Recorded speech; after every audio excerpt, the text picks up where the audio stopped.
Hola, mi nombre es Erika Marín. Y yo soy Sonia Mat. Y yo, Gabriela Piedra.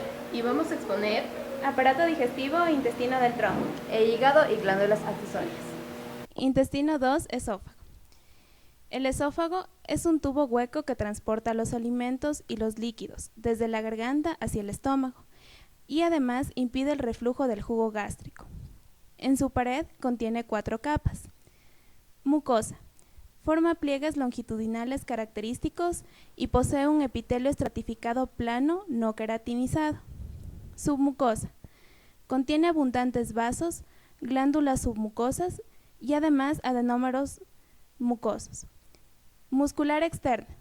Sus fibras musculares se dividen en una capa circular interna y una capa longitudinal externa. Adventicia. Es una serosa en la parte abdominal del esófago. Además podemos observar epitelio pavimentoso estratificado, corión o lámina propia, la capa muscular de la mucosa, una capa muscular circular y una capa muscular longitudinal, así como también túnica adventicia, tejido adiposo, luz del esófago, vasos sanguíneos y glándulas mucosas. A continuación, observaremos una placa histológica perteneciente al esófago de conejo. Como sabemos, el esófago comunica la faringe con el estómago. Su estructura nos muestra sus diferentes capas, como la mucosa, la submucosa, la muscular y la adventicia. En la mucosa vamos a encontrar un epitelio estratificado plano parcialmente queratinizado, por lo que pertenece a un roedor y se torna de esta forma porque consumen alimentos duros. Seguidamente vamos a encontrar lo que es la lámina propia. Esta la vamos a encontrar seguidamente por debajo de la mucosa. La submucosa es tejido conectivo denso con una gran cantidad de fibras elásticas y de colágeno, las cuales permiten su distensión cuando pasa el bolo de la comida. La capa muscular está formada por fibras estriadas, esqueléticas y lisas.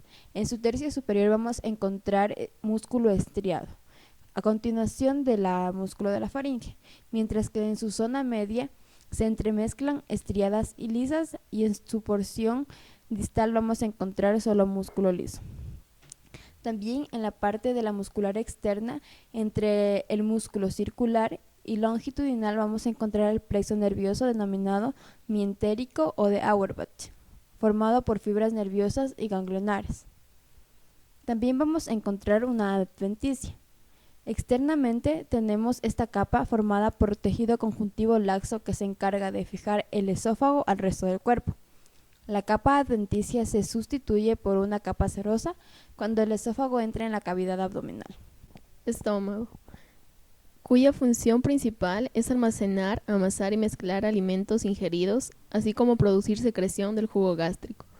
Histológicamente va a estar formada por una túnica mucosa, principalmente formada por criptas largas. Su superficie está formada por epitelio de revestimiento simple cilíndrico, productor de moco. Bajo el epitelio de revestimiento se encuentran las glándulas gástricas muy juntas. Además contiene una lámina propia limitada por las glándulas. En ellas abundan capilares, acúmulos linfáticos y fibras nerviosas. La muscular de la mucosa con un espesor variable y contiene células musculares lisas de trayecto circular y longitudinal. Además, contiene una túnica submucosa, que es gruesa, con abundante tejido conjuntivo y con abundantes fibras elásticas. La túnica muscular, compuesta por una capa diagonal interna, una capa muscular circular media y una capa muscular longitudinal externa. Entre estas capas se encuentran células musculares lisas. Y la túnica serosa está compuesta principalmente por tejido conjuntivo con abundantes fibras elásticas. Intestino delgado humano. Es un conducto largo. En los humanos puede medir más de 6 metros. Se divide en 3 zonas. Una próxima o duodeno que mide unos 20 centímetros, una media o yeyuno que representa aproximadamente 2/5 partes de longitud total y otra fital más larga que denominada ilion. En el intestino delgado vamos a encontrar sus capas de mucosa, Está formada por 3 capas típicas que aparecen en el resto del sistema digestivo, comenzando con el epitelio, lámina propia y muscular de la mucosa. La superficie del intestino está tapizada por vellosidades intestinales. La submucosa está constituida por tejido conectivo denso, donde pueden aparecer adipocitos. En el duodeno, la submucosa contiene las denominadas glándulas de Brunner. Está formada también por 2 capas de músculo liso, la muscular interna orientadas circularmente y la externa longitudinalmente. Entre estas 2 capas vamos a encontrar el plexo de terminales nerviosas que llamamos Auerbach. Cada capa realiza un tipo de contracción con funciones diferentes. Intestino grueso humano. El intestino grueso comprende la parte final del tubo digestivo y se divide a su vez en ciego, colon y recto. El intestino grueso no tiene vellosidades ni pliegues circulares, al igual que el resto del tracto digestivo. La pared del intestino grueso se puede dividir en 4 capas: mucosa, submucosa, muscular y serosa. En la mucosa, esta está formada por un epitelio simple cilíndrico, que forma numerosas glándulas mucosas, tubulares denominadas criptas de Lieberkühn. Después vamos a encontrar la lámina propia. Es similar a la del resto del tubo digestivo, con solo unas pocas peculiaridades como la carencia de vasos linfáticos o de una capa gruesa de colágeno entre la membrana basal del epitelio y los vasos sanguíneos próximos. La muscular de la mucosa normalmente se organiza en 2 capas de músculo liso, con distinta orientación. La submucosa está formada por tejido conectivo muy denso. Contiene vasos sanguíneos de gran calibre y algunas zonas con tejido adiposo. La capa muscular externa se organiza de forma distinta. Existe una capa longitudinal de músculo liso que es más delgada que la capa circular. En los humanos, sin embargo, la capa longitudinal se engruesa en 3 lugares concretos para formar bandas que se pueden observar a simple vista. La serosa o adventicia es una capa muy delgada de tejido conectivo que en algunos puntos se continúa con el peritoneo. Colon, intestino grueso humano. El intestino grueso está formado por el ciego, el colon ascendente, transverso y descendente, el recto y el canal anal. Está recubierto por un epitelio simple cilíndrico con células absortivas y muchas células caliciformes y endócrinas. La altura del conducto anal presenta una transición hacia la epidermis de la piel. En su lámina propia contiene abundantes macrófagos, plasmocitos, eosinófilos, linfocitos y mastocitos, así como también epitelio cilíndrico simple, lámina propia, capa muscular de la mucosa. Además, podemos observar una capa muscular circular interna, una longitudinal externa, la submucosa, que contiene el plexo de Meissner, y una túnica mucosa con las criptas de Lieberkühn. Intestino delgado duodeno, tinción célula copa Paz E. El duodeno es el primer segmento del intestino delgado. Mide unos 15 centímetros de longitud, posee vellosidades altas y muy juntas. Las válvulas y las vellosidades disminuyen continuamente en cantidad y altura en dirección al yeyuno y león. Histológicamente se encuentra compuesto por 3 túnicas, que son mucosa, muscular y adventicia. En la túnica mucosa se encuentran las vellosidades intestinales, mientras que en la submucosa podemos observar de color rosa intenso las glándulas de Brunner, las cuales forman cúmulos pequeños sin conductos excretores y están compuestas por túbulos enrollados ramificados.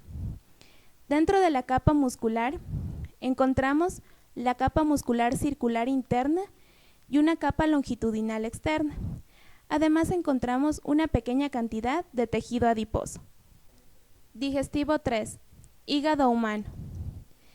El hígado es la glándula más grande del organismo, de forma aplanada y color rojo oscuro, que interviene en la función digestiva. siendo el órgano principal del metabolismo. En la siguiente placa podemos observar una vena centrolobulillar, que es rama de la vena porta, el espacio portal, tejido conjuntivo del espacio portal, así como también conductos biliares. Histológicamente, el hígado está rodeado por la cápsula de Gliso, cuyo tejido conjuntivo divide al parénquima hepático en lobulillos. Estos están compuestos por láminas de células epiteliales o hepatocitos, con sus respectivas trabéculas hepatocíticas, vasos sanguíneos y sus elementos vasculares como la tríada portal, que está compuesta por arteria interlobulillar, vena interlobulillar, conducto biliar interlobulillar. Además, encontramos una pequeña cantidad de tejido conjuntivo y las trabéculas de Remack. Vesícula biliar.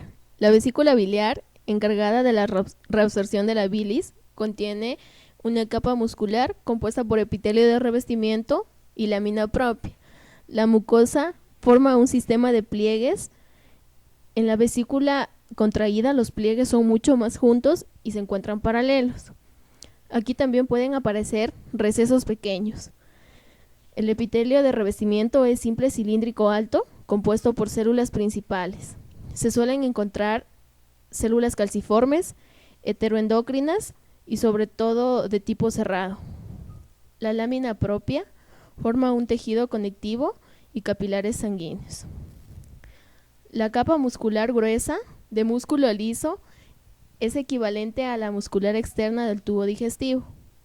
Sus capas tienen disposición transversal, longitudinal y oblicua, entre los que aparecen tabiques de tejido conjuntivo con colágeno y algunas fibras elásticas. Además, la túnica serosa y adventicia se encuentran orientados a la cavidad abdominal. Están cubiertas por una serosa. La serosa está compuesta por epitelio peritoneal y tejido conjuntivo subepitelial. Con colágeno, fibras elásticas, se encuentran algunos vasos sanguíneos, linfáticos y nervios vegetativos. Vesícula vesiculosa. Esta placa se observa una patología en donde principalmente observamos prolongaciones largas, ramificadas y además abundante tejido adiposo. En su estructura histológica encontramos igual la mucosa, que forma un sistema de pliegues. En la vesícula también encontramos recesos pequeños. El epitelio de revestimiento es simple cúbico alto, compuesto por células principales. Se suelen encontrar células caliciformes y heteroendocrinas. Contiene una lámina propia formada por tejido conectivo y capilares sanguíneos. La capa muscular es gruesa, con una disposición transversal, longitudinal y oblicua, entre los que aparecen tabiques de tejido conjuntivo con colágeno y fibras elásticas. Además, la túnica serosa está formada principalmente por fibras elásticas y de colágeno. Contiene abundantes vasos sanguíneos, linfáticos, nervios vegetativos y puede estar recubierta por una serosa. Epitelio columnar vesicular, vesícula biliar humana. La vesícula biliar tiene un epitelio simple cilíndrico alto. Este epitelio se encuentra en la mucosa de esta vesícula, en el cual algunas de sus células presentan microvellosidades. También está presente pliegues de la mucosa. Cabe recalcar que en la vesícula no hay la capa de su mucosa. Hablando de una forma más completa, la vesícula también contiene una capa muscular formada por tejido muscular liso de manera irregular, una serosa con tejido conjuntivo denso. Recto humano. El recto es el último tramo del tubo digestivo, situado inmediatamente después del colon sigmoides. El recto recibe los materiales de desecho que quedan después del todo el proceso de la digestión, constituyendo las heces. Histológicamente está compuesto por túnica mucosa. Es lisa, debido a que no posee vellosidades. Aquí se encuentran las criptas del Lieberkühn, que son más largas, rectas y profundas. El epitelio es cilíndrico alto, y el borde en cepillo de las células absortivas es más bajo que en el intestino delgado. Túnica submucosa. Se compone de tejido conectivo laxo con pequeñas cantidades de tejido adiposo. Encontramos además una capa muscular de la mucosa, así como también la túnica muscular, que contiene músculo circular interno y longitudinal externo, vasos sanguíneos, lámina propia. Además, observamos células caliciformes productoras de moco. Apéndice. El apéndice vermiforme es un nexo del ciego y por ende una parte del intestino grueso. En la mucosa no encontramos vellosidades, pero sí encontramos una gran cantidad de tejido linfático con folículos linfáticos y tejido parafolicular. En la región de los folículos linfáticos, las criptas de la mucosa suelen estar desplazadas. También falta sensorialmente la muscular de la mucosa. En el epitelio superficial y en el epitelio de las criptas encontramos células caliciformes y células absortivas con microvillosidades. Además, se suelen encontrar células M. En la luz, con frecuencia aparecen restos de alimentos, granulocitos y también nemátodos. En la muscular externa hay una capa compacta de músculo circular y una capa compacta de músculo longitudinal. Y la capa adventicia suele encontrarse capilares sanguíneos con abundante tejido conectivo laxo.